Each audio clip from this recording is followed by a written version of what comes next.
ఏమ్రా కాకా, నిన్నంతా ఎటుపోయినావు? గణేషుని లడ్డూ ప్రసాదం ఇద్దామని చూస్తే కనిపించనే లేవు. మన పక్క గల్లీలా గణేషుని పెట్టిరు కదరా, అక్కడ లడ్డు లేపేద్దామని పోయినా. పోయేసరికి ఆల్రెడీ ఓడో లడ్డు లేపేసిండు. కరెక్ట్ అదే టైంలో మండపం వాళ్ళు చూసి నేనే లడ్డు లేపేసిందేమో అని పొట్టు పొట్టు కొట్టిర్రా నన్ను. నీ అవ్వ, నవ్వు వస్తుందారా నీకు? అవును, మీరు గణేషుని పెట్టలే కదరా, మరి నీకు లడ్డు ప్రసాదం ఎక్కడిది? మరేమో పక్క గల్లీలా గణేషుని దగ్గర లడ్డు పోయింది కదా, అది లేపేసింది నేనేరా.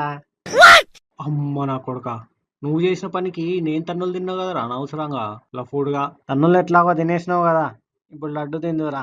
నాకైతే సగం లడ్డు కావాలి, ముందే చెప్తున్నా. లేదంటే లడ్డు లేపేసింది నువ్వే అని పొయ్యాలకు చెప్తా. ఇక నీ ఇష్టం. ఓర్ని అవ్వ, అంత పని చేయకరా. ఇస్తతి మొత్తానికి లడ్డు అయితే దొరకబట్టినాం. జై బోలో గణేష్ మహారాజ్ కి జై.